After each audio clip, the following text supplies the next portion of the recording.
We talked about the very rural county being 85% and about the quality landscape that we have,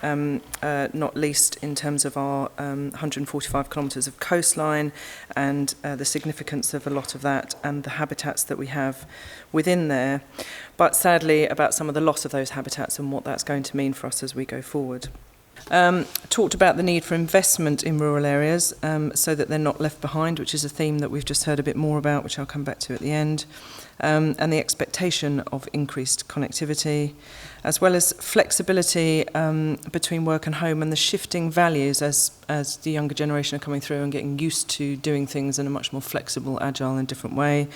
And the need, again, tying into earlier things we've heard about artificial intelligence and living in a virtual world, and actually the need for authentic experiences. Again, a theme that we heard throughout today has been around the ageing population and the skills that we have in that older generation being lost and the young people coming through not having the same skills and experiences, and how do we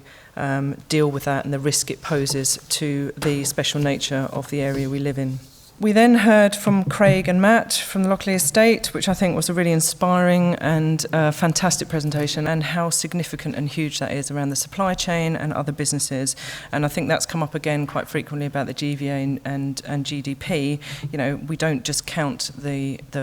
bottom line money, but actually it's about the sustainability and the impact that that business has in the broader community. Woods aren't there just to make money was a quote that I liked from yours, and it's about public access, carbon sequestration, species biodiversity and woodland management.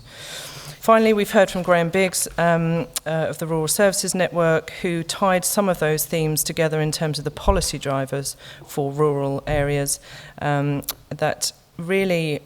rural areas are varied in type and character, not only nationally, but within a district and within a county, and we need flexibility to meet the needs of those places. Affordability as a place to live, and settlements, and how we support local action, and how we can make those rural communities sustainable and have future people coming through in those areas really that understand and know that place.